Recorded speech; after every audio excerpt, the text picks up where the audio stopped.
ఎడారిలో సెలయేర్లు. మే 3.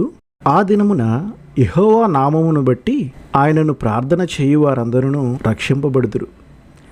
ఏవేలు 2:32.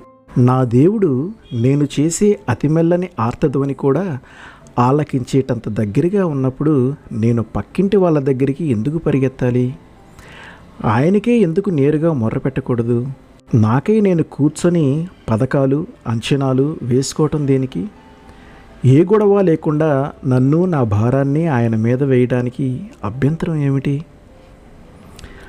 గమ్యం దగ్గరికి సరళ రేఖలో పరిగెత్తేవాడే సరైన పందిగాడు. అలాంటప్పుడు నేను అటూ ఇటూ పరిగెత్తడం దేనికి? సహాయం కోసం మరి ఎక్కడికో వెతికితే నాకు మిగిలేది నిరాశ తప్ప మరేమిటి? అయితే దేవుని దగ్గర నాకు అన్ని సమస్యల నుండి విడుదల దొరుకుతుంది. ఆ నిశ్చయతను ఆయన నాకు ఇచ్చాడు.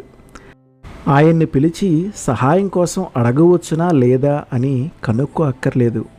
ఎందుకంటే ప్రార్థన చేయు వారందరూ అనే మాట అంతులేనిది.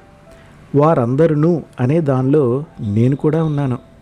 అంటే దేవుణ్ణి అడిగిన వాళ్ళు ఎవరైనా అందరికీ అది వర్తిస్తుంది.